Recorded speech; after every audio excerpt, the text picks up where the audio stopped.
amatlah berpatutan dan tidak membebankan rakyat. Untuk makluman, kenderaan di bawah 1000 cc hanya RM20 dan kapasiti sehingga 1200 cc RM55. 1201 cc hingga 1400 RM70 dan 1401 cc hingga 1600 cc RM90. Jadi kadar ini merupakan salah satu kadar yang termurah di rantau ini. Walau bagaimanapun pandangan daripada Yang Amat Kalabakan untuk kereta yang dah tua, saya akan merujuk kepada pihak JPJ untuk mempertimbangkan permohonan ini. Walau bagaimanapun seperti saya sebutkan, penurunan kadar cukai akan ditentukan atau diputuskan oleh Kementerian Keuangan. Terima kasih. Tuan Ketua, pencerahan sedikit boleh? Kota tinggi, pendek saja. Pendek saja. Berhormat sisi soal jawab, cuma soalan tambahan. Soalan sikit, pendek saja. Kalau pencerahan tak ada yang berhormat. Yang berhormat Datuk Dr. Mujahid Yusuf Rawah, Parit Buntar, sila.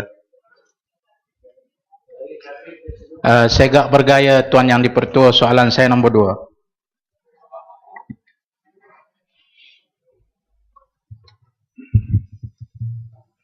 Assalamualaikum warahmatullahi wabarakatuh dan selamat pagi, salam sejahtera.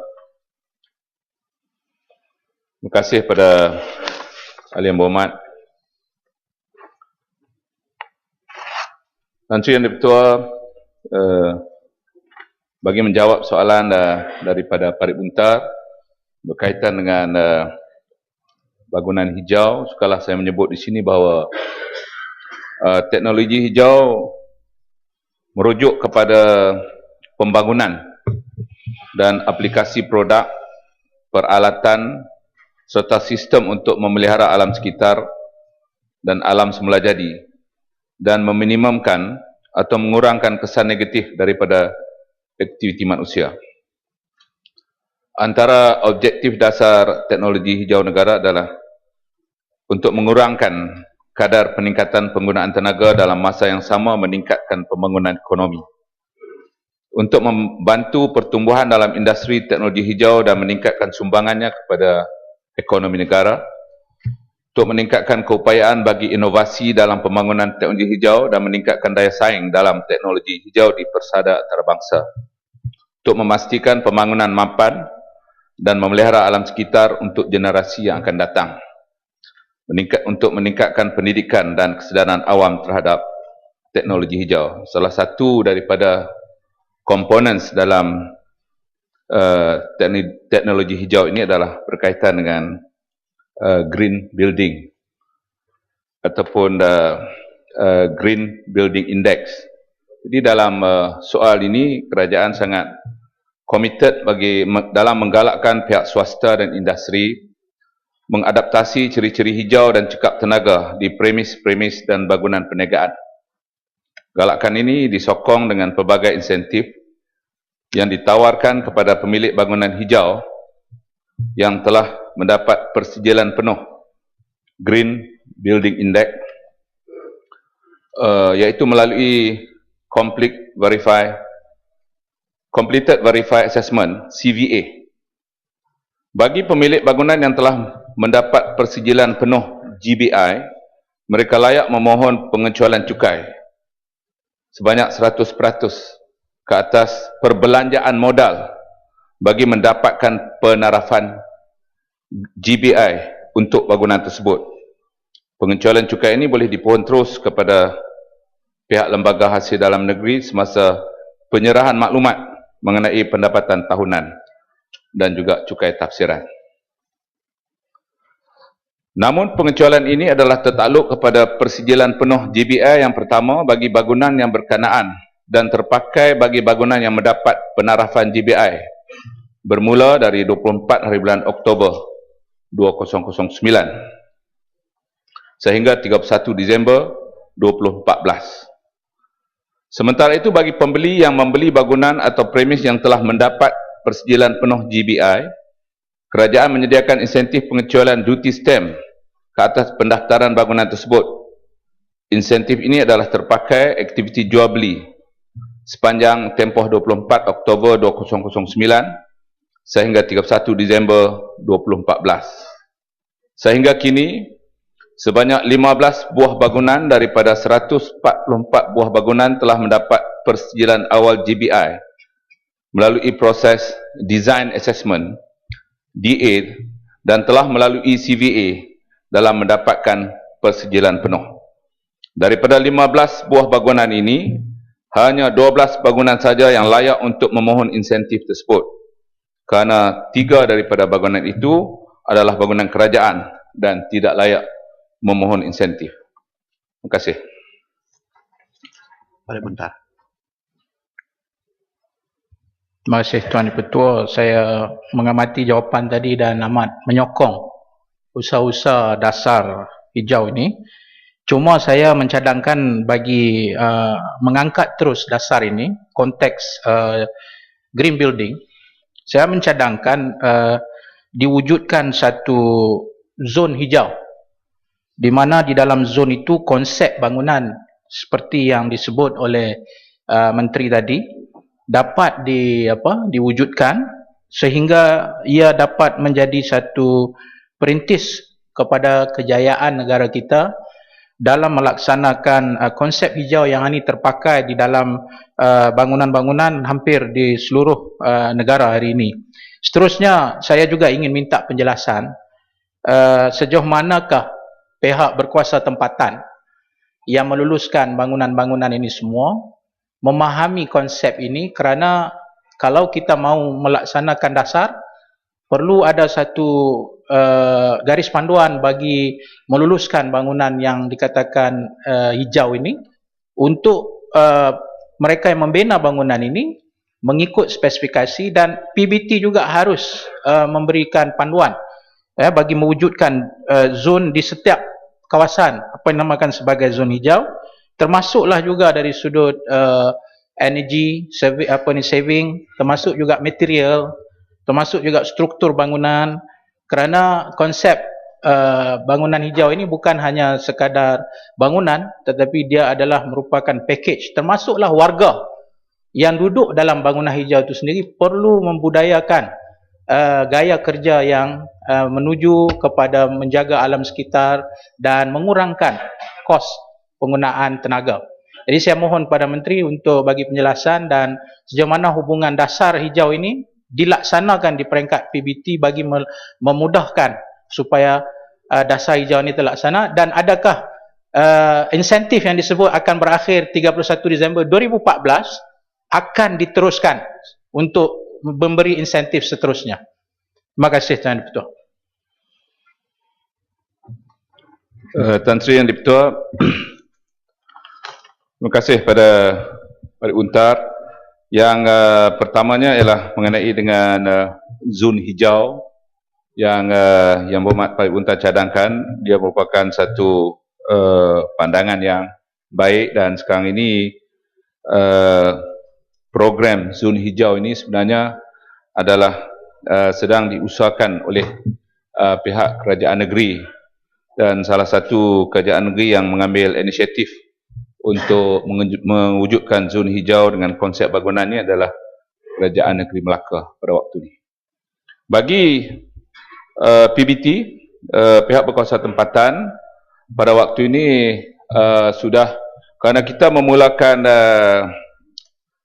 program teknologi hijau ini pada tahun 2011, jadi ini tahun yang ketiga, kita kira bahawa program penerangan dan pemakluman ataupun kesedaran awam berlangsung pada waktu ini boleh dikatakan di semua negeri, termasuk juga di pihak PBT. Dan konsep yang dibawa dalam pada waktu ini bukan satu keputusan yang mesti, tapi peringkat ini adalah peringkat makluman dulu, peringkat memberi makluman apakah yang patut dibawa oleh PBT apabila meluluskan projek-projek pembangunan. Antara yang kita cadangkan ialah bagaimana kecekapan tenaga boleh berlaku di sesebuah bangunan. Yang keduanya, penjanaan tenaga yang boleh diperbaharui. Setakat ni tenaga yang boleh diperbaharui dibuat oleh pihak swasta, misalnya solar panel, biogas dan juga biomass. Dan satu lagi adalah green building yang Muhammad Parlimen sebut tadi ialah bagaimana penjimatan bekalan elektrik di bangunan dan juga penjimatan bekalan air, dan dicadangkan supaya sebahagian daripada bekalan air itu dapat diambil daripada air hujan dan digunakan balik ke dalam bangunan. Dan yang akhirnya ialah dari segi green product lah yang dapat dilahirkan. Green product ini termasuklah penggunaan material yang Muhammad Parlimen sebut tadi. Jadi ini kalau saya simpulkan bahawa di peringkat penerangan dan pemakluman kepada PBT. Terima kasih. Jawaro. Terima kasih. Terima kasih Tuan Sri Yang Ketua. Saya nak ambil peluang bertanya dengan Menteri, Timbalan Menteri mengenai soal yang sama.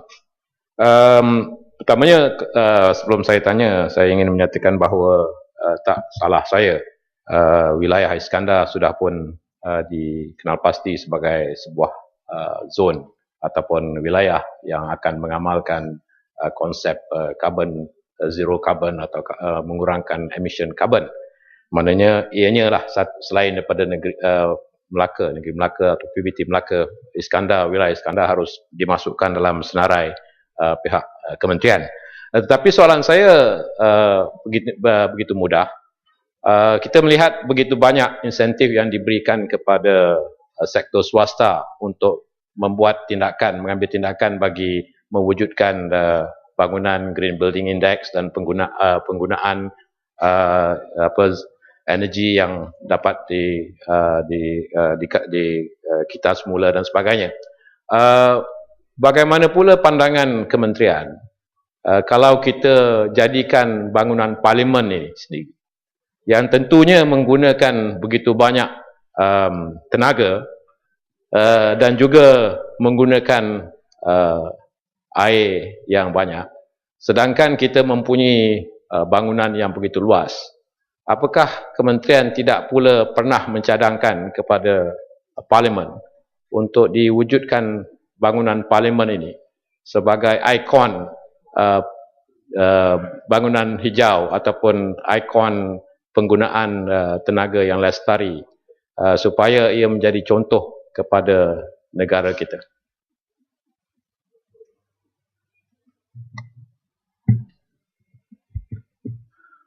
Tuan Sri Speaker, terima kasih pada Muhammad Johor di atas yang pertamanya memaklumkan bahawa wilayah Iskandar adalah termasuk dalam konsep pembangunan zon hijau.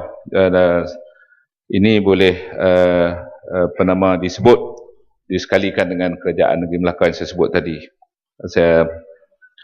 Sebab konsep pembangunan zon hijau juga telah dimasukkan sebagai sebahagian daripada pembangunan di wilayah Iskandar. Yang keduanya mengenai dengan bangunan parlimen untuk dijadikan sebagai ikon kepada green building di Malaysia ni, pada saya kita tidak mempunyai halangan untuk menjadikan parlimen ini sebagai ikon kepada green building dengan programnya sekali.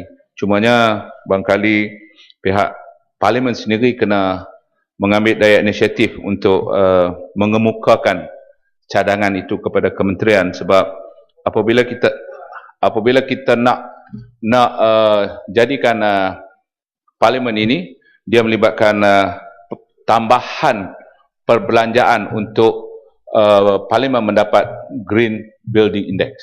Terima kasih. Yang berhormat Datuk Ira Muhammad Johari bin Baharum, Bang Pasut. Assalamualaikum warahmatullahi wabarakatuh. Terima kasih Tan Sri Yang Bertuah, Soalan saya nombor 3.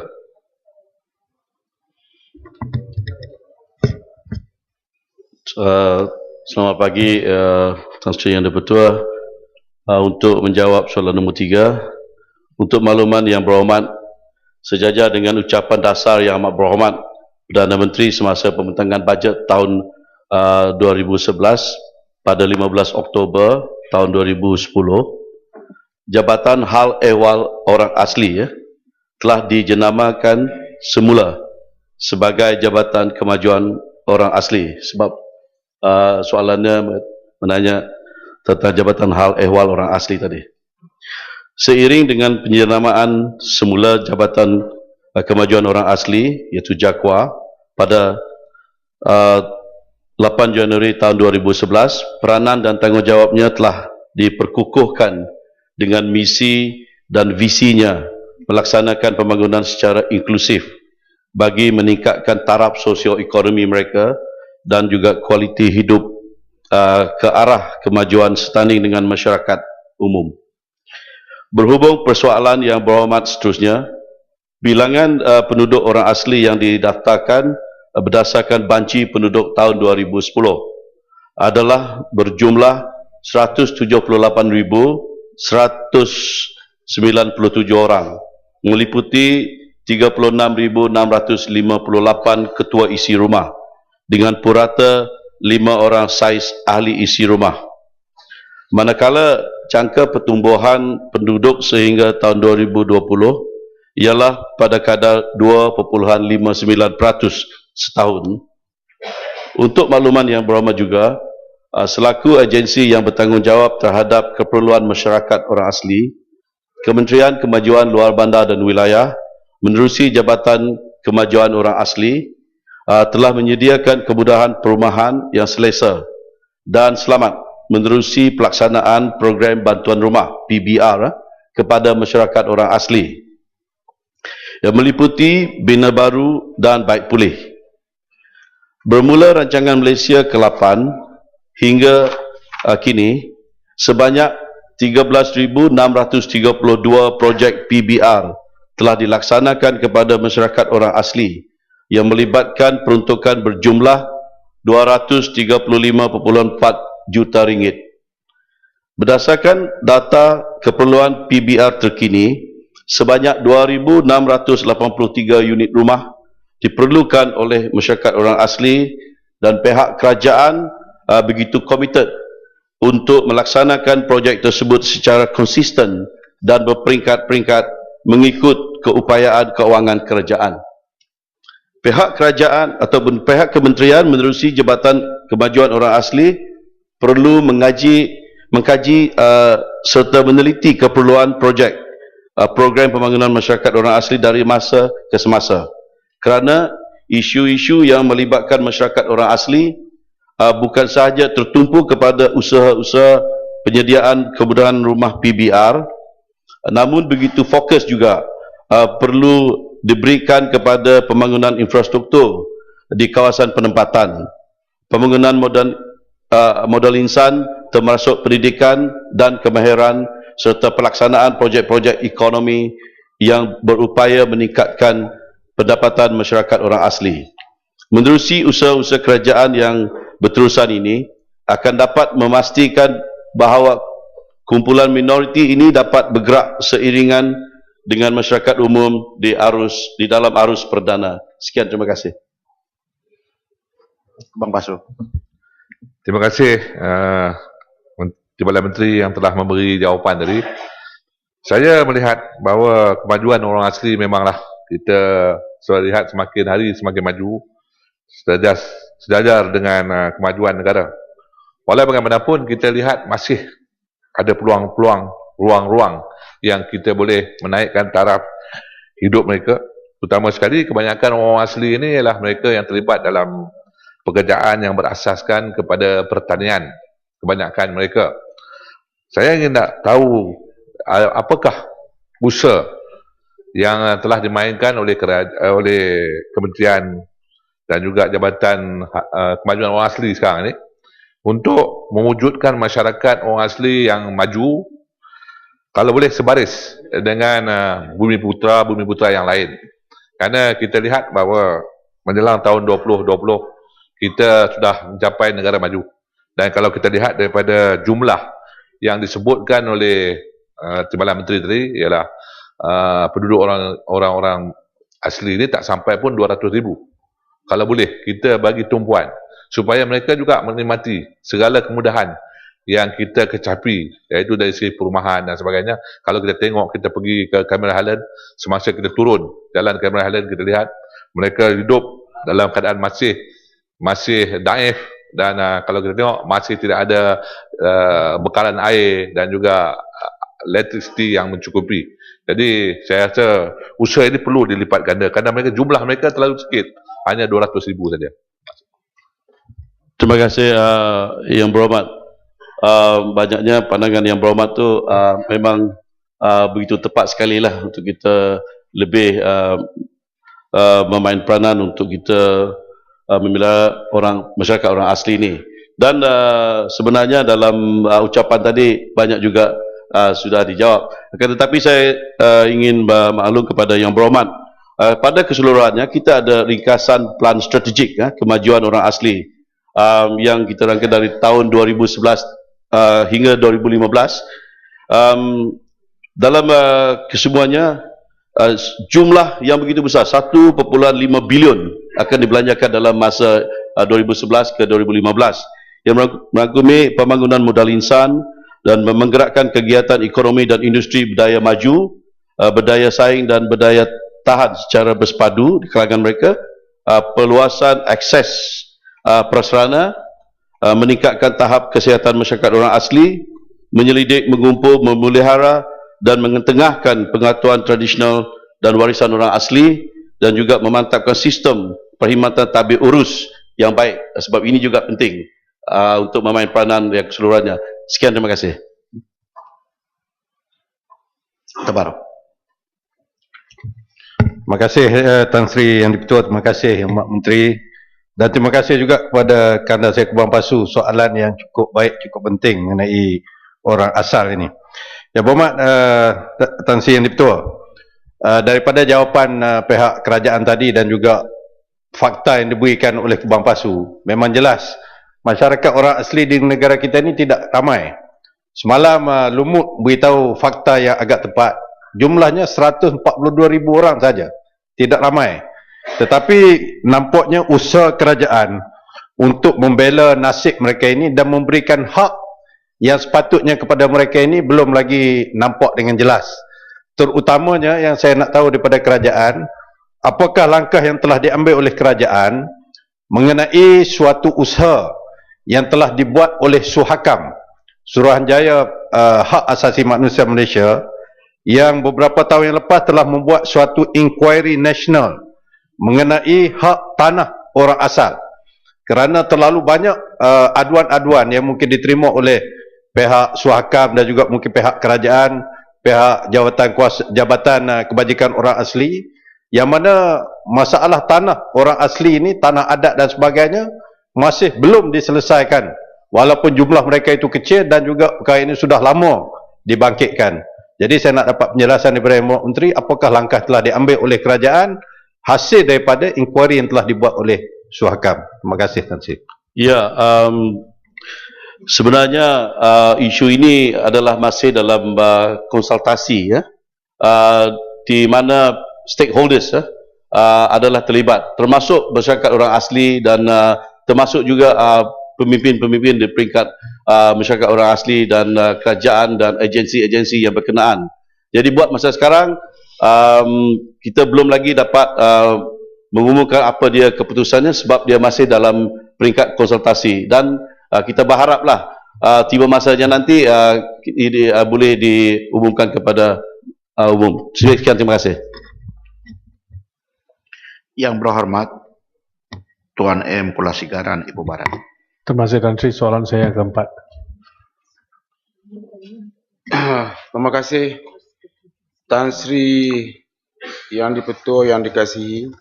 Selamat datang Ustaz dan Ustazah. Masalah sosial yang dihadapi oleh masyarakat India adalah seperti penglibatan remaja-remaja India dalam kegiatan gangsterisme dan jenayah, masalah drop-outs di kalangan pelajar-pelajar India, pengangguran dan sebagainya. Kerajaan sedar akan masalah-masalah ini dan telah pun mengambil pelbagai langkah untuk menyelesaikannya secara berperingkat-peringkat. Kita telah mengenal pasti masalah-masalah tersebut dan merangka penyelesaiannya secara menyeluruh. Kita tidak anggap masalah ini adalah masalah kaum India sahaja, tetapi ini adalah masalah nasional. Sebab itulah sejak tahun 2009, di bawah kepimpinan Yang Amat Berhormat Datuk Seri Najib Tun Abdul Razak, Perdana Menteri yang dikasihi sebagai bapa transformasi, kerajaan telah memberi fokus kepada beberapa bidang utama yang melibatkan kehidupan harian masyarakat India. Kerana kita percaya jika peluang dan kemudahan yang secukupnya disediakan, maka tidak ada sebab kenapa masalah sosial perlu wujud di dalam masyarakat India. Melalui usaha ini, kita telah membawa pembaharuan dan perubahan dalam sektor-sektor utama yang melibatkan kaum India. Ini termasuklah membaik pulih dan membina bangunan baru bagi sekolah-sekolah Tamil, meningkatkan peluang pengajian tinggi serta latihan kemahiran dan vocational, melahirkan lebih ramai usahawan India dengan bantuan pinjaman kewangan, penyelesaian masalah dokumentasi dan sebagainya. Dalam usaha mencegah penglibatan remaja India dalam gejala gangsterisme dan jenayah, kerajaan telah bekerjasama dengan beberapa NGO India dan kementerian yang berkaitan untuk mengenal pasti individu-individu dari kumpulan drop-out sekolah yang merupakan antara kumpulan sasaran untuk diserapkan ke dalam IKBN, Institut Kemahiran Belia Negara, politeknik dan program kemahiran yang lain yang dapat mengubah destinasi dan cara hidup golongan ini. Kerajaan juga telah memberi peruntukan kewangan kepada NGO-NGO lain untuk melaksanakan program-program seperti program sahsiah diri, kaunseling, program pembangunan diri dan sebagainya untuk membantu golongan ini supaya mereka dapat menghindari daripada terjebak dalam melakukan kegiatan jenayah dan seterusnya melalui kehidupan yang normal. Mereka diberikan latihan kemahiran di institusi ini dan seterusnya mereka boleh mencari pekerjaan di luar kerana mereka juga diberikan CJ kemahiran yang diakreditasi oleh kerajaan. Kerajaan juga menyediakan program-program untuk meningkatkan pendapatan ibu bapa seperti mengajar para ibu bapa membuka sendiri perniagaan dengan memberikan mereka pengajaran yang mencukupi untuk membuka perniagaan seperti kemahiran membuat kek, masakan dan lain-lain lagi. Pinjaman tekun, amanah ikhtiar dan sebagainya juga diberikan untuk membantu mereka yang ingin membuka perniagaan mereka sendiri. Usaha untuk mengubah masa depan masyarakat India ke arah yang lebih baik dan cerah adalah satu usaha berterusan dan kerajaan sentiasa komited dalam hal ini. Kita akan sentiasa bersikap inklusif dalam memastikan kaum India turut berada bersama-sama rakyat Malaysia yang lain dalam mencapai nikmat kemajuan negara.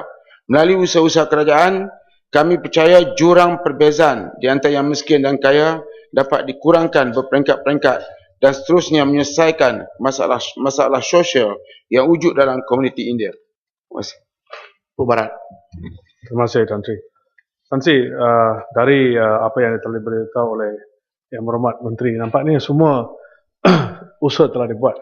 Tapi biar saya bagi beberapa statistik yang menunjukkan semua polisi kerajaan itu bukan saja gagal, short-sighted, adalah untuk interim basis dan ad hoc basis. Nombor satu, Tan Sri, betul, tahun dulu dalam bajet, kerajaan telah mengatakan bahawa sebanyak 50 juta akan diagihkan untuk retraining 3,200 masyarakat India, usahawan atau youth. Hingga sekarang, lebih dari 1 tahun, hanya 472 orang saja. Tahun 2000, kerajaan mengatakan akan meningkatkan equity participation masyarakat India dari 1.1% ke 3% sebelum tahun 2010. That is a goalpost, 2010. Bila datang ke 2010, goalpost itu ditukar ke 2020. Lepas tu, tahun dulu sebelum pilihan raya, Perdana Menteri menandatangani satu dokumen MOU dengan Hindra mengatakan bahawa masyarakat India yang ingin berbelajar di matrikulasi akan ditingkatkan dari 1,556 ke 2,100. Tapi untuk tahun 2013 hanya 800 masyarakat India saja hanya dapat dibenarkan untuk melanjutkan pelajaran di matrikulasi. Dan Tahun dulu sebelum pilihan raya, kerajaan mengatakan 7 sekolah baru Tamil akan dibina. Tempat telah dikenali, tetapi sehingga sekarang satu perkara pun belum dibuat untuk memulakan pembinaan tersebut. Tahun 1970, Tan Sri, sebanyak 17% masyarakat Tamil India bekerja dengan kerajaan. Sekarang hanya 4.8%. Jadi pengakuan yang dibuat, the highest number of gangsters, ibu tunggal, dropout, pengangguran, ini semua walaupun it's a masalah nasional tetapi khusus untuk masyarakat India. Soalan saya, Tan Sri, adalah walaupun semua ini diketahui, kenapa kita tidak ada satu holistic approach kepada masyarakat ini? Walaupun beberapa janji telah dibuat tetapi tidak ditunaikan. Yang kita minta bukan sebagai pengemis. We are not beggars. Kita adalah son of this country also. Son and children of this country. Kita perlukan satu polisi yang sesama kepada semua. Jadi kenapa kerajaan gagal? Kenapa kerajaan tidak ada long term policy untuk menolong mereka? Jadi polisi-polisi ini, adakah kerajaan sudi untuk menyediakan satu parliamentary select committee supaya kita dapat meneliti apakah masalah tertentu masyarakat tersebut untuk mencari jalan untuk mengatasi masalah ini dengan kedua-dua pihak, dengan tumpuan yang sama seperti orang asli juga, supaya kita dapat satu holistic approach dalam perkara ini. Terima kasih. And fail policy of Barisan Nasional. Satu soalan yang seronok didengar tapi penuh dengan pembohongan. Yang Muhammad, yang baik, yang Muhammad tak cerita. Yang Muhammad cerita apa yang Muhammad tahu. Ni saya nak bagi angka. Tadi yang Muhammad sebut 50 juta. 50 juta diminta. Tapi saya nak bagi satu angka. Aku ada soalan lain lagi. Satu angka. Yang Muhammad pinjaman tekun. Yang orang India yang dapat pinjaman tekun ialah 12,319 penerima. Yang melibatkan 153.9 juta. Bukan 50. Yang Muhammad, bukan 50. Yang lain kalau tanya soalan saya jawab. Kemudian yang kejayaan yang besar yang Muhammad, ini saya nak bagi secara umum tapi benda ni telah pun disebut dalam parlimen dari masa ke semasa, Tan Sri, iaitu kejayaan orang India yang luar biasa ialah dalam bidang perubatan. Lebih daripada 30% doktor di Malaysia ni adalah orang India. Lebih 30%. Padahal orang India dengan hanya 7%. Jangan duduk. 7.2% orang India, 1.8 juta penduduk, tapi doktor lebih 30%. Peguam yang banyak di sini peguam. Ini kejayaan. Peguam lebih ramai berdasarkan nisbah penduduk daripada orang Melayu dan juga orang Cina di Malaysia. Kejayaan. Pendidikan orang India berjaya, cumanya ada sikit jurang di antara dropouts dengan yang berjaya di peringkat atas. Yang berjaya di peringkat atas, sewajarnya tolonglah yang di bawah, bukan mengkritik yang demikian rupa seolahnya kejayaan yang kita buat, program yang kita buat tu langsung kononnya tidak ada untuk orang India. Apa tangan tu? Tu tangan tu tak belajar sekolah. Fail policy. Kemudian saya ada angka-angka lain yang menunjukkan bahawa kejayaan orang-orang India luar biasa dibanding luar biasa berdasarkan jumlah penduduk untuk peringkat tinggi Tapi di peringkat bawah saya telah sebutkan tadi tentang pinjaman tekun yang kita duk sebut kata 50 juta tak dapat, tapi kita bagi 153.9 juta. Termasuk juga lain-lain yang mana kerajaan sentiasa bagi perhatian kepada masyarakat India, dan kita bagi CJ pengiktirafan bagi mereka yang drop out, tapi kita bagi peluang untuk belajar di IKBN, Politeknik dan sebagainya, termasuk juga college community. Jadi ini program ini berterusan. Jadi kalau sekiranya yang Muhammad ada maklumat tentang mereka yang mereka yang tidak berjaya, kita boleh masuk melalui program yang telah dianjurkan oleh Kerajaan Barisan Nasional yang cukup luar biasa kepada orang India. Select committee sudi Yang Muhammad Tan Sri yang di-Pertua sedia maklum bahawa select committee dan juga lain lagi akan dibuat sekiranya ada keperluan yang khusus untuk tujuan tersebut, dan yang ini boleh kita bincang dengan berbincang dari masa ke semasa. Hasil Gudang. Terima kasih Tuan Speaker.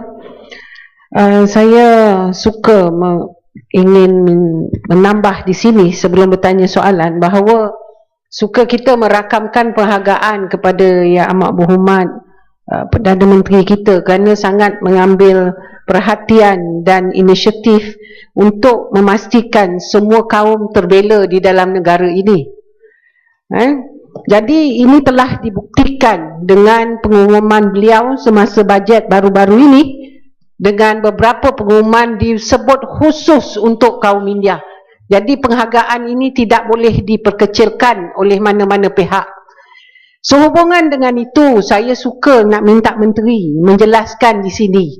Biar semua orang tahu berapa sebenarnya yang kita telah bantu semua masyarakat, terutama sekali masyarakat kaum India ini yang diputarbelitkan oleh pihak sebelah sana.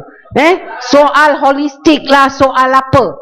Tolong jelaskan kepada kami semua biar maklum berapakah sebenarnya jumlah penerima mereka yang telah dibantu melalui pinjaman tekun, melalui pinjaman amanah Etia dan juga IC kad pengenalan beasiswa yang telah dikeluarkan kepada mereka kalau IC dari sejumlah 300,000 itu. Terima kasih. Tan Sri Yang Di-Pertua, saya telah bagi angka-angka ni dalam jawapan jawab mulut yang lepas berhubung dengan kehadiran orang India dalam perkhidmatan awam yang kalau ikut nisbah penduduk mereka adalah dapat tinggi dibandingkan orang Cina dan sebagainya. Tapi nak tunjuk Kerajaan Barisan Nasional yang cukup prihatin kepada masyarakat India, 3 orang ahli parlimen daripada MIC.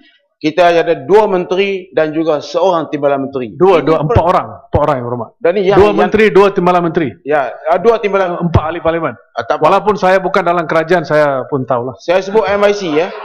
Yang berhormat, saya sebut MIC.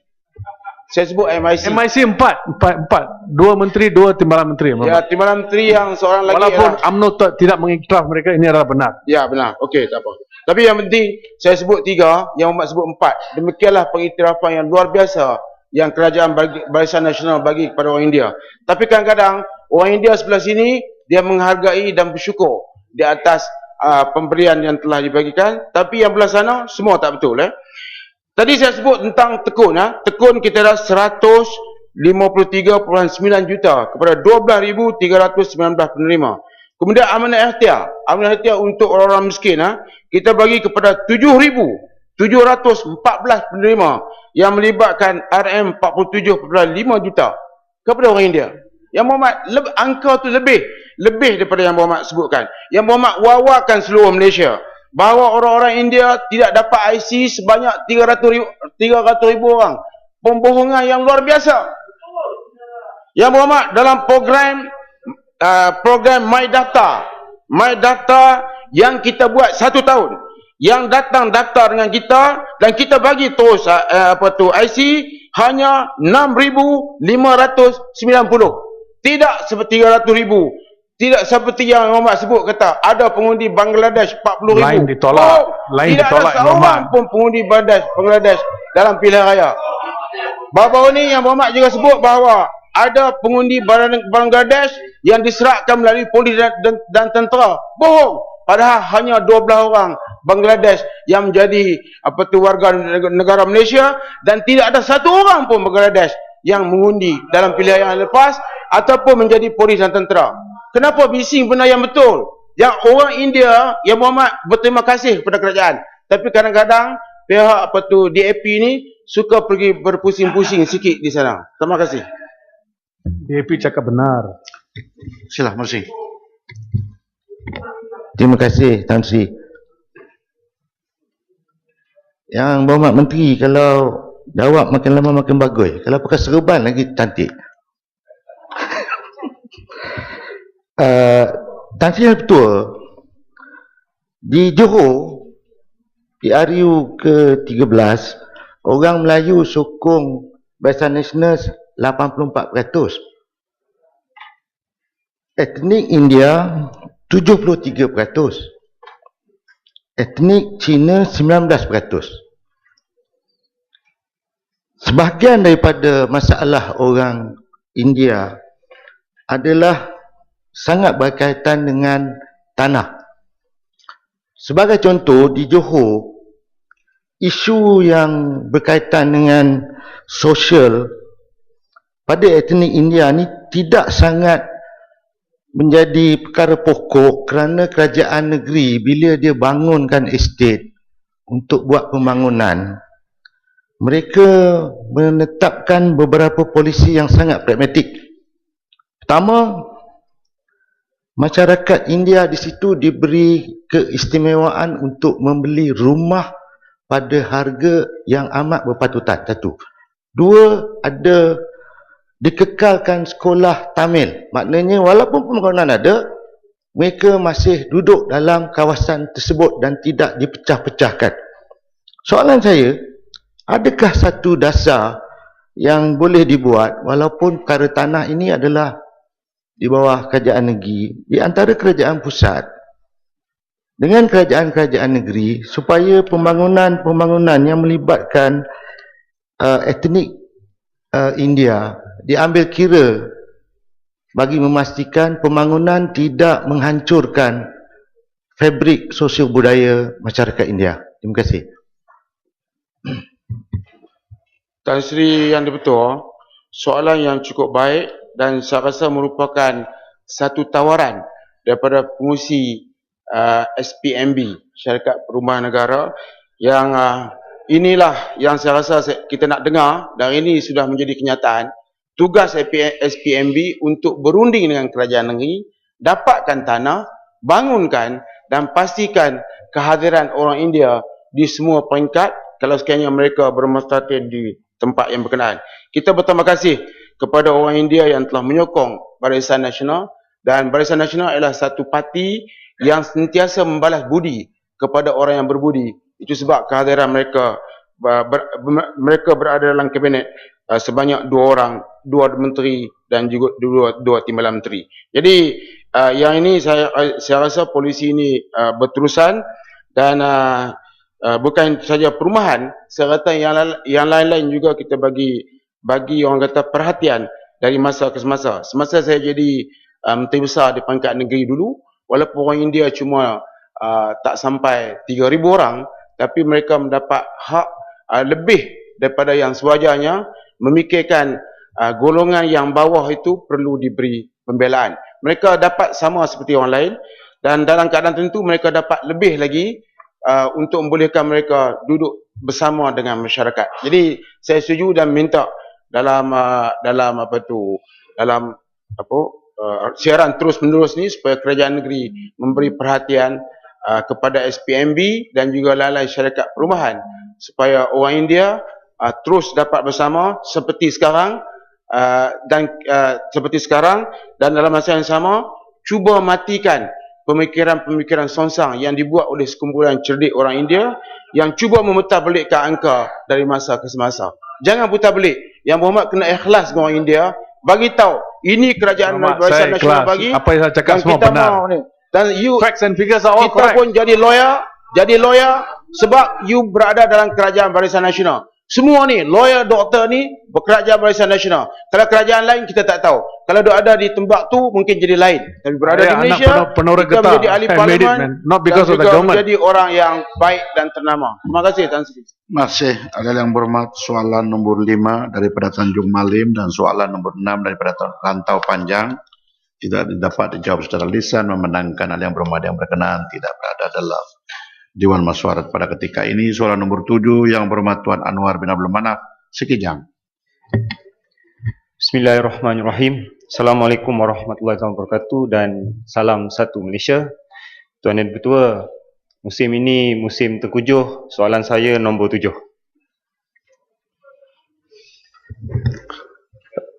Yang Tan Sri Yang Dipertua, untuk menjawab soalan nombor 7, jumlah pinjaman pelajaran MARA yang telah dikeluarkan untuk tempoh masa tahun 2004 hingga tahun 2013 adalah sebanyak 12.6 bilion ringgit untuk tujuan pembiayaan pelajar-pelajar di peringkat pendidikan tinggi di dalam dan luar negara. MARA mengambil pendekatan yang mesra rakyat, tidak membebankan pelajar apabila membayar balik pinjaman mereka selepas mereka tamat pengajian. Di antara pendekatan tersebut ialah memberi insentif bayaran balik yang mudah kepada pelajar-pelajar yang tamat pengajian dengan keputusan yang cemerlang. Selain itu, MARA juga memberi tempoh bayaran balik pinjaman yang panjang, iaitu sehingga peminjam berusia 55 tahun. Kutipan bayaran balik untuk tempoh masa tersebut adalah sebanyak 65% daripada jumlah bayaran balik patut diterima dari pinjaman pelajaran tersebut. Sekian, terima kasih. Sekejap. Terima kasih Tuan Yang Di-Pertua. Kalau mengikut jawapan daripada Menteri tadi, Timbalan Menteri, jumlah pinjaman daripada tahun 2004 hingga 2013 adalah sebanyak 12.6 bilion dengan ratusan pembayaran balik sebanyak 65% yang saya kira memang cukup baik. Oleh kerana saya juga merupakan bekas pelajar tajaan MARA. Tuan Yang Di-Pertua, pelajar tajaan MARA yang telah tamat belajar dibenarkan memohon untuk membuat conversion, iaitu potongan bagi jumlah bayaran balik yang sepatutnya dibayar oleh pelajar. Conversion ini diberikan berdasarkan keputusan akhir pengajian mereka. Namun begitu, terdapat dakwaan yang menyatakan sistem conversion ini tidak lagi diguna pakai dan telah dimansuhkan.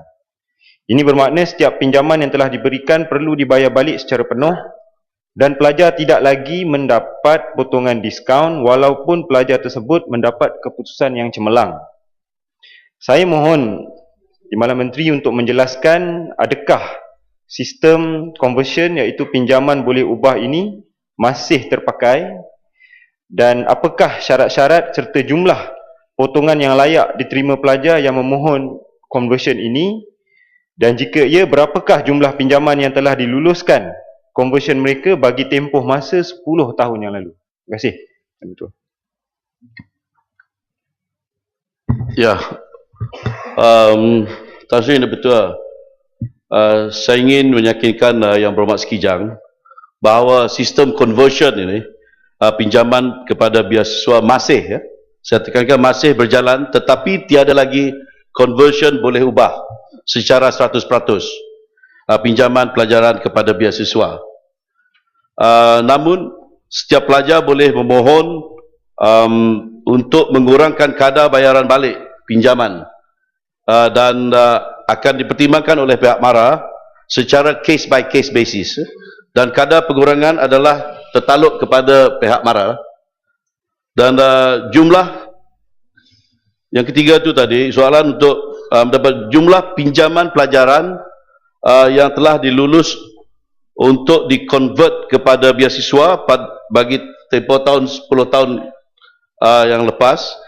Ya, saya akan berikan kepada Yang Berhormat secara bertulis kerana pihak MARA perlu juga menyemak rekod-rekod pembiaran terlebih dahulu supaya jawapan itu lebih tepat untuk Yang Berhormat Sekijang.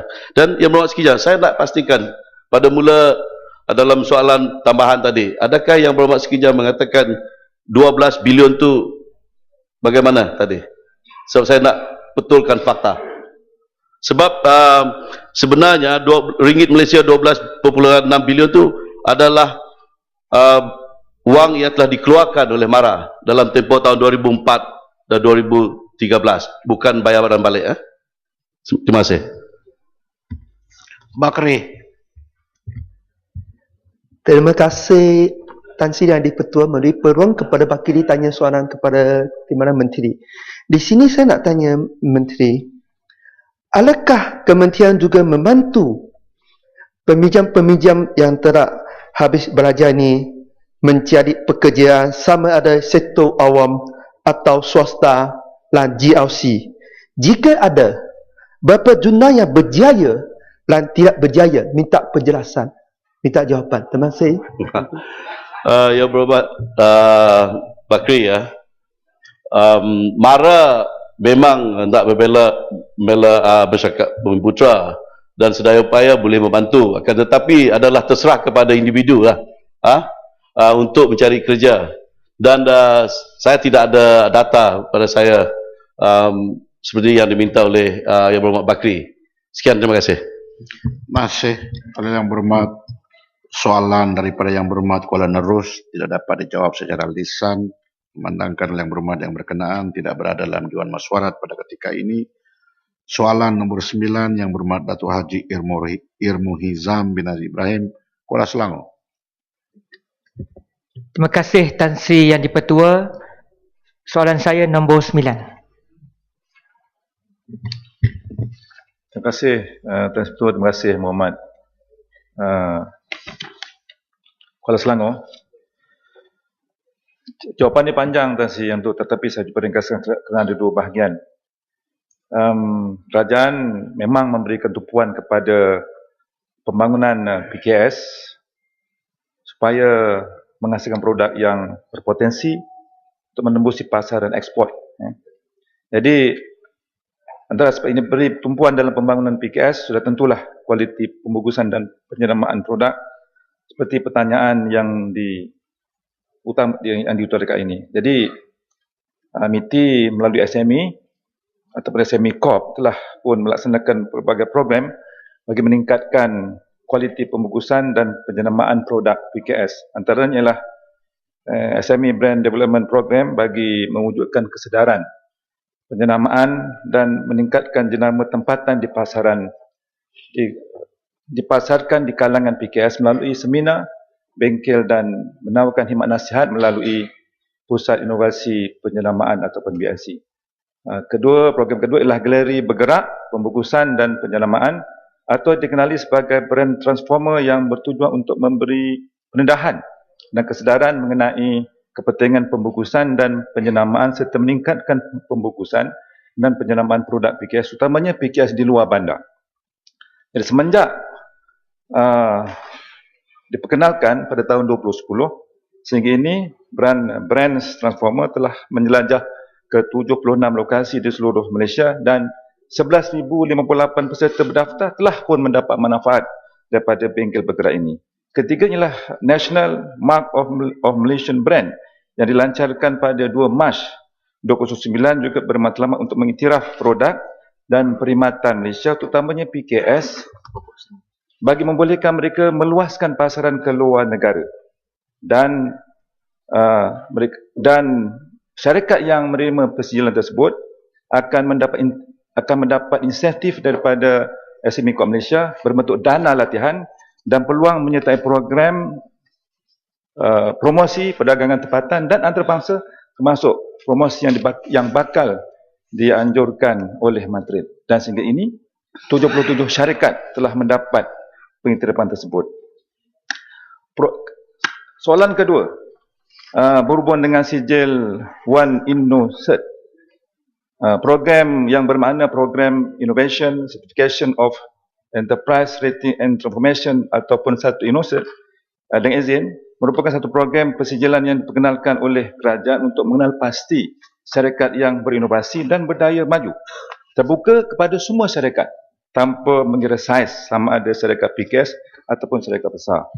Kriteria yang penting ialah PKS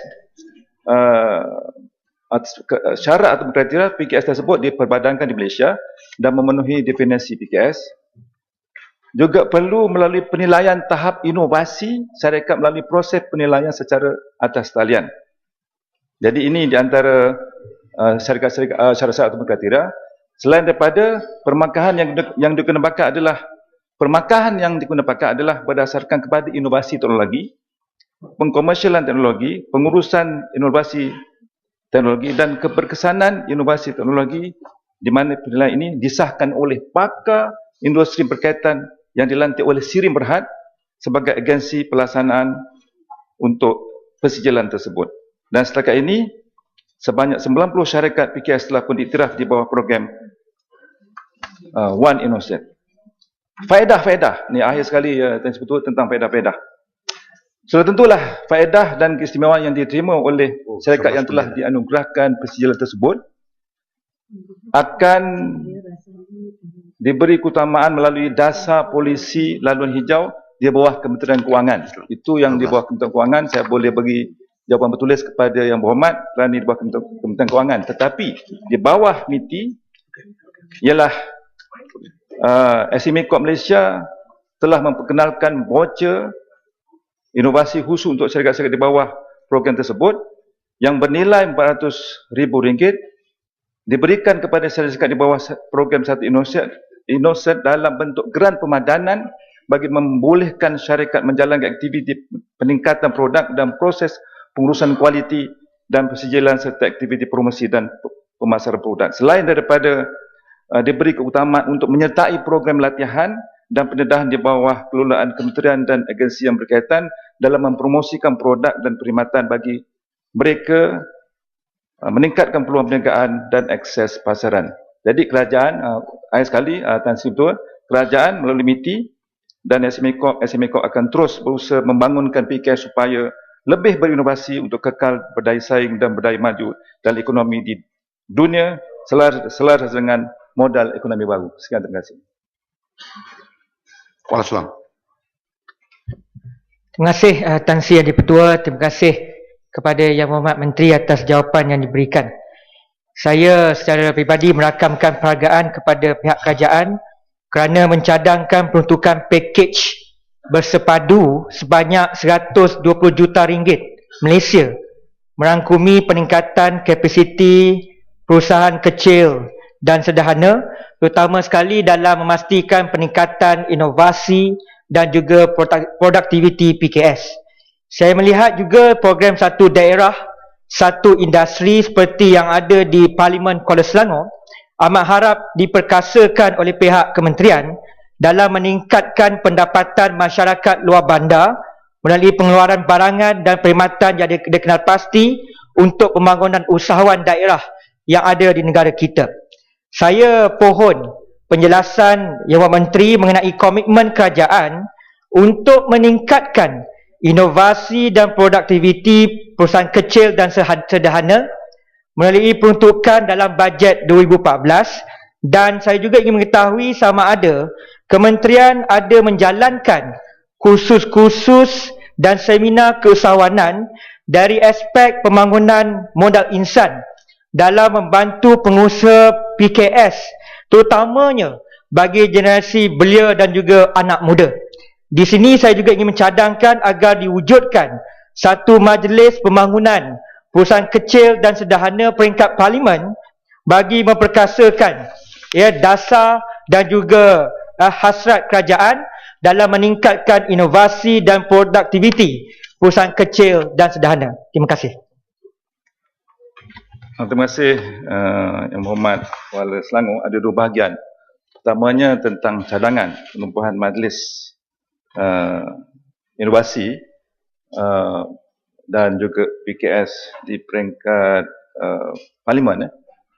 Itu ada satu cadangan yang baik kerana sehingga ini beberapa majlis di peringkat parlimen telah pun ditubuhkan seperti majlis pembangunan pertanian, majlis pembangunan luar bandar dan sebagainya, dan sewajarnya diselaraskan dengan beberapa majlis yang telah pun ditubuhkan. Dan kalau ini menjurus kepada membangunkan PKS, terutamanya yang berinovasi dan menggalakkan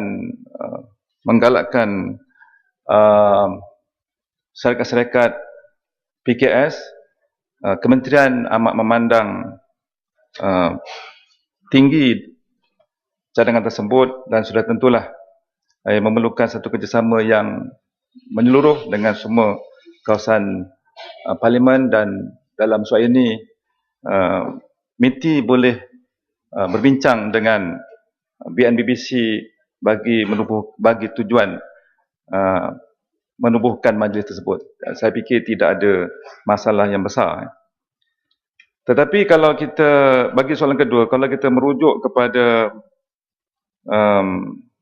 kepada keseriusan MITI ataupun program yang MITI laksanakan di dalam membangunkan PKS terutamanya melibatkan anak muda, terutama yang berasaskan kepada inovasi, itu adalah satu perkara yang sekarang ini mendapat perhatian dan juga memerlukan satu penegasan yang sedang dibuat oleh pihak MITI, dan sudah tentulah ia akan memberi pulangan yang sangat bernilai tinggi kepada ekonomi negara, kerana kita menggalakkan sebenarnya PKS yang ada elemen inovasi, terutamanya yang berkaitan dengan produk-produk dalam negara kita. Kita ada juga berasal kepada sumber-sumber yang kita ada. Kita ada herba, kita ada berbagai jenis sumber yang boleh kita ketengahkan. So tentulah ini menjadi perhatian, dan saya ucapkan tahniah kepada Kuala Selangor kerana mengutarakan cadangan yang baik itu, dan kita boleh bekerjasama untuk menjayakan cita-cita murni tersebut. Sekian, terima kasih.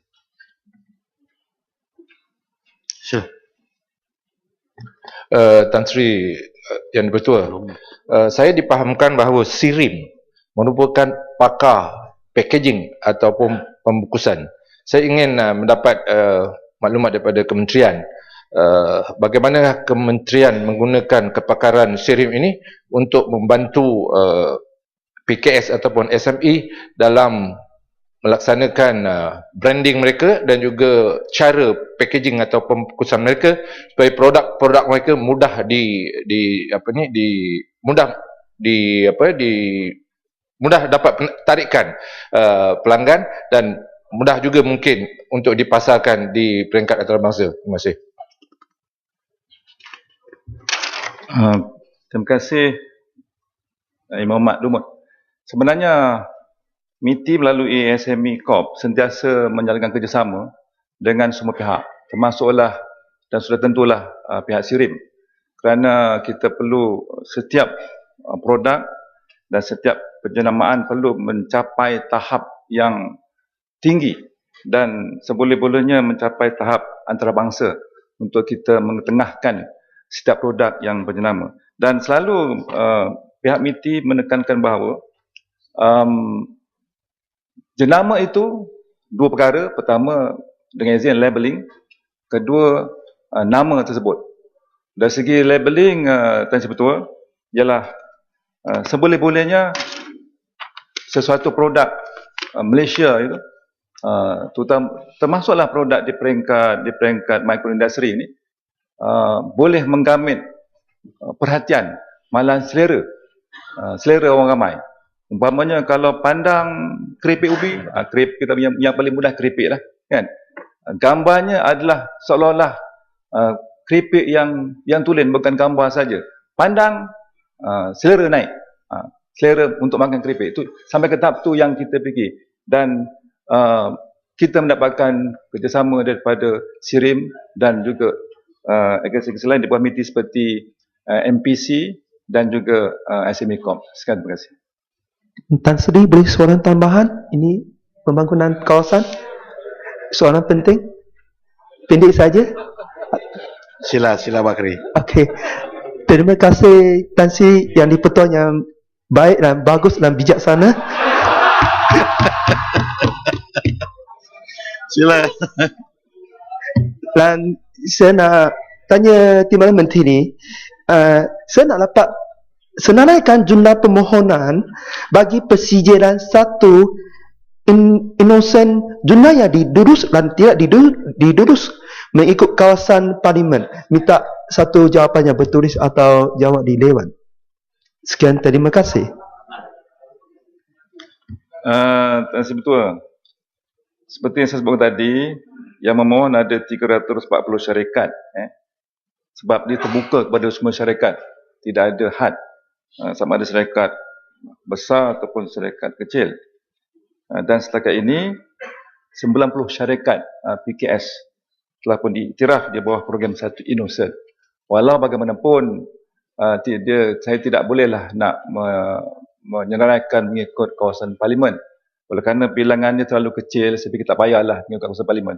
Cuma 90 sahaja yang telah pun berjaya kerana bahasa melalui syarat-syarat ketat kerana faedahnya ataupun ganjarannya sangat besar. Kalau nak sebaca satu-satu ni besar sangat demi ganjarannya. Sebab tu setakatnya hanya 90 syarikat yang telah pun berjaya dan tak perlu kita senaraikan ikut kawasan parlimen kerana bilangannya terlalu kecil. Sekian, terima kasih. Yang berhormat yang lain, kalau ingin untuk dipanggil cakap Cuntui Bakri.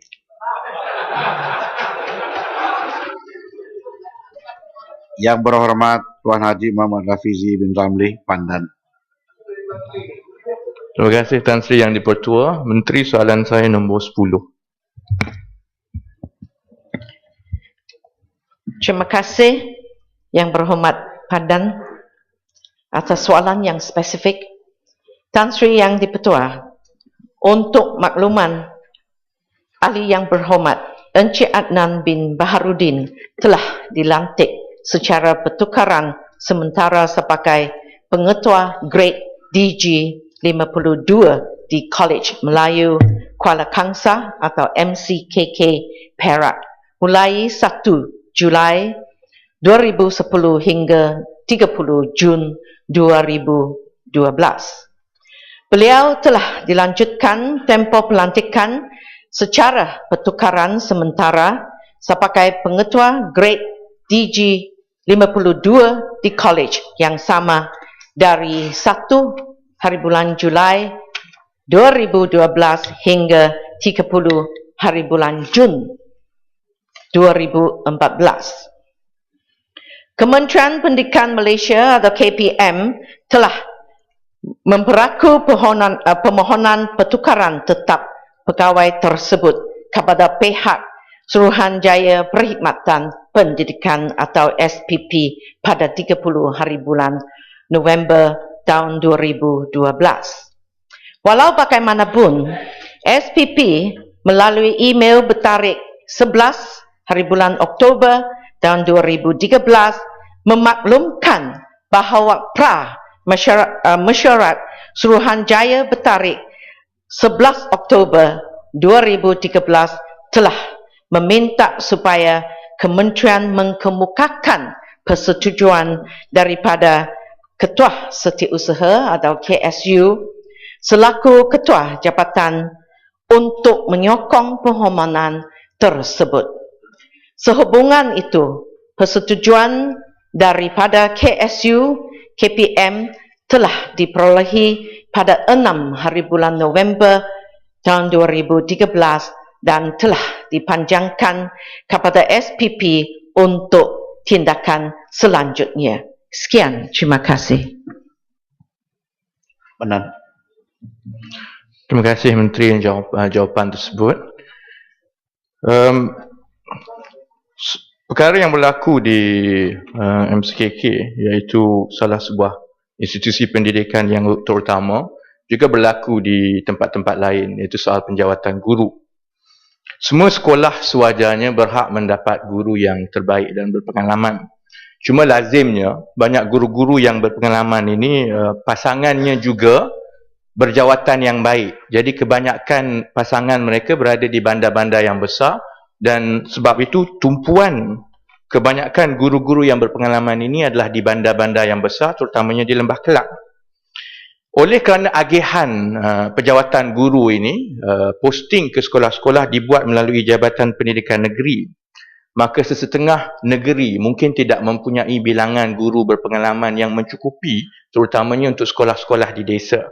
Soalan saya kepada Menteri, berdasarkan keadaan ini, apakah penambahbaikan yang kementerian akan adakan, terutamanya dari segi agihan penjawatan, supaya sekolah-sekolah desa juga berhak mendapat guru-guru yang berpengalaman dan berkualiti, yang sekarang ini kebanyakannya banyak tertumpu di kawasan-kawasan bandar besar. Terima kasih.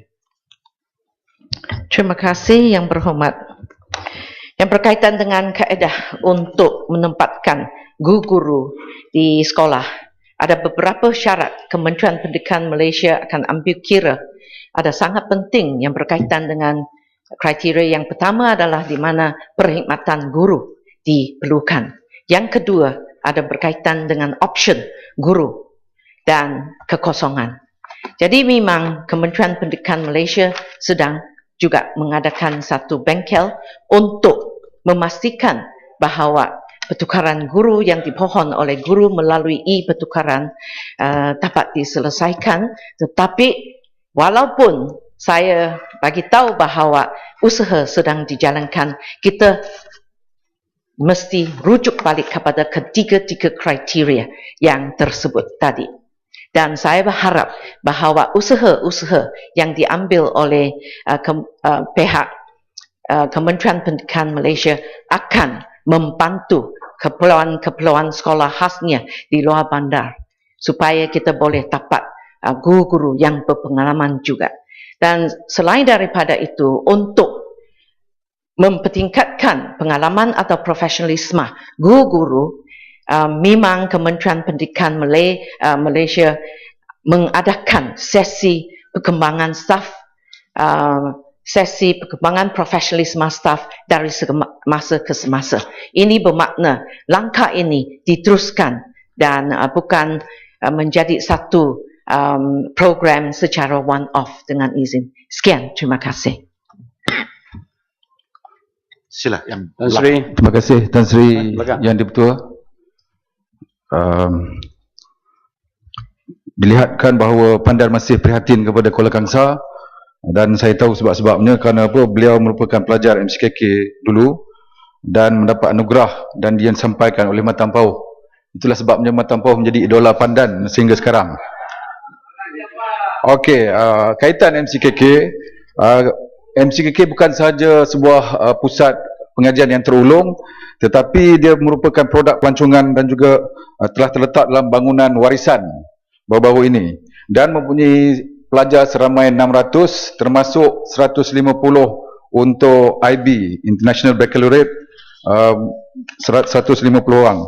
Jadi soalan saya dan juga merupakan cadangan, adakah pihak kerajaan khususnya kementerian mempunyai cadangan yang konkret untuk membesarkan kemasukan pelajar-pelajar ke MCKK daripada 600 sehingga 800 ataupun kepada 1000 pelajar-pelajar untuk MCKK supaya institusi yang ulung ini yang di bawah naungan Majlis Raja-Raja dan ditadbir dan atas dasar kerajaan telah melahirkan ramai pelajar-pelajar dan juga anak-anak watan yang berjaya. Terima kasih. Terima kasih atas soalan yang kemukakan yang berkaitan dengan penambahan adik pelajar di MCKK. Dan sekiranya katalah ada satu keperluan mana there is a great demand dengan izin untuk kita menambah tempat di MCKK, makanya Kementerian Pendidikan Malaysia akan memberi pertimbangan. Sekian, terima kasih. Terima kasih. Yang berhormat Sheikh tidak hadir dalam Dewan Mesyuarat pada ketika ini, atas sebab itu soalan beliau tidak dapat dijawab secara lisan. Soalan 12 yang berhormat Tuan Zairil Khair Zuhari, Bukit Bendera. Terima kasih Tuan Yang Di-Pertua. Soalan saya nombor 12. Tan Sri Yang Di-Pertua, pemilihan pemegang jawatan bagi semua persatuan belia adalah tertakluk kepada peruntukan yang diberikan di bawah Akta Pertubuhan Belia dan Pembangunan Belia 2007. Manakala bagi Persatuan Sukan pula adalah seperti yang diperuntukkan di bawah Akta Pembangunan Sukan 1997. Justru pemilihan pemegang jawatan hendaklah mematuhi peruntukan yang diberi di bawah kedua-dua akta tersebut. Kementerian sebagai badan yang menguatkuasakan kedua-dua akta tersebut adalah bertanggungjawab untuk memastikan perjalanan tadbir urus mengikut peraturan yang tersedia, di samping membantu dalam apa juga kemampuan untuk memastikan persatuan dapat mencapai objektif mereka serta dapat menjalankan aktiviti mereka dengan lebih baik. Ia dipertanggungjawabkan di bawah Pejabat Pesuruhjaya Sukan dan Pejabat Pendaftar Pertubuhan Belia di Kementerian Belia dan Sukan. Kerajaan lebih menekankan soal prestasi sebuah persatuan belia dan sukan berbanding tokoh yang dipilih seperti yang dibangkitkan oleh Yang Berhormat Bukit Bendera dalam mengukur pencapaian mereka. Namun begitu, menyedari tentang galakan penglibatan rakyat melalui kerja-kerja sukarela dalam badan-badan sukan dan belia, serta tidak bergantung kepada penglibatan ahli politik maka kerajaan melalui mesyuarat Jemaah Menteri pada 1 Ogos 2007 diikuti pada 24 Julai 2013 telah membuat keputusan untuk tidak membenarkan Menteri, Timbalan Menteri dan Setiausaha Parlimen pada ketika itu memegang jawatan dalam badan sukan supaya penglibatan mereka tidak disalahgunakan oleh badan-badan sukan tersebut. Walau bagaimanapun, arahan ini tidak tertakluk kepada kepimpinan di peringkat negeri di mana kementerian yakin bahawa dengan penglibatan ahli-ahli politik di peringkat negeri akan membantu badan-badan sukan membangunkan sukan masing-masing sekaligus mencapai hasrat kita untuk menjadikan rakyat negara cergas, sihat dan aktif serta berbudaya sukan. Terima kasih. Ya, terima kasih Yang Berhormat Menteri. Saya ingat soalan ini untuk Kementerian Belia dan Sukan. Tapi kenapa Kementerian Jabatan Perdana Menteri yang menjawab? Tapi tidak mengapa. Saya menyambut baik keputusan Jemaah Menteri yang telah membuat keputusan untuk melarang para menteri untuk mengambil jawatan dalam pertubuhan sukan. Tapi saya kira tidak mencukupi kerana masalah yang kita lihat bukan saja dalam pertubuhan sukan tapi pertubuhan belia juga sering dimonopoli oleh tokoh-tokoh politik yang aktif seperti mana dalam Majlis Belia Malaysia dan juga kalau diambil sebagai contoh sukan bola sepak di negara kita yang kita semua maklum kini berada dalam keadaan yang parah dalam arena bola sepak antarabangsa. Semuanya di peringkat negeri diterajui oleh pemimpin-pemimpin politik. Dan tidakkah lebih baik urusan sukan khususnya dalam bola sepak dikendalikan oleh tanpa campur tangan politik sebagaimana di Pulau Pinang di mana kerajaan negeri Pulau Pinang telah mengambil pendekatan baru-baru ini untuk tidak campur tangan langsung cuma menyokong dari segi kewangan dan sebagainya tapi membiarkan untuk Persatuan Bola Sepak Pulau Pinang FAP dikendalikan oleh pakar-pakar dan sebagainya dan jadi oleh itu Yang Berhormat Menteri saya ingin bertanya bukankah ini cara yang terbaik adakah Menteri bersetuju bahawa kita patut mengambil iktibar daripada contoh Pulau Pinang dan mengurangkan penglibatan ahli-ahli politik yang aktif dalam pertubuhan sukan. Terima kasih. Pertamanya mengenai Persatuan Belia, Presiden Majlis Belia Malaysia, Saudara Maliki bukan seorang tokoh politik, dan kerajaan telah pun membuat pindaan pada tahun 2006 sehingga tertubuhnya Akta Pertubuhan Belia Pembangunan Belia tahun 2007 untuk menyekat ataupun memperuntukkan had umur kepada kepimpinan belia di bawah usia 40 tahun. Itu salah satu cara untuk kita memastikan bukan menyekat tokoh tetapi untuk memastikan pemimpin belia dikendalikan oleh belia. Dengan cara itu hari ini semua persatuan belia kecuali Sabah dan Sarawak yang tidak menggunakan pakai akta tersebut dipimpin oleh mereka yang berusia bawah 40 tahun. Jadi tak ada masalah dari segi persatuan belia. Dari segi persatuan sukan, sebenarnya Ahli Yang Berhormat, semua persatuan sukan walaupun ada garis panduan akta di dalam negara kita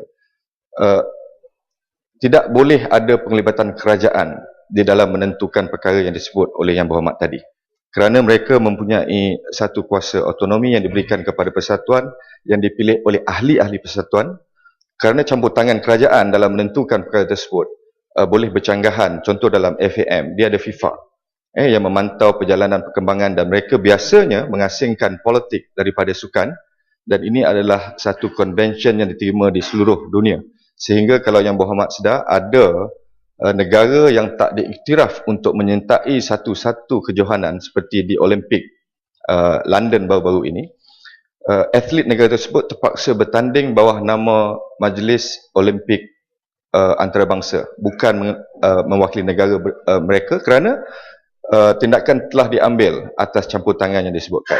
Justru itu pada saya dalam soal menentukan ini seperti yang saya nyatakan awal tadi tertakluk kepada peraturan-peraturan yang diberikan di bawah Akta Pembangunan Sukan 1997 terserah kepada ahli-ahli badan gabungan sukan tersebut untuk memilih pemimpin yang mereka rasa layak untuk menjaga kepentingan persatuan sukan berkaitan. Terima kasih Yang Berhormat. Masih Ahli Yang Berhormat, pertanyaan-pertanyaan bagi jawapan lisan berakhir.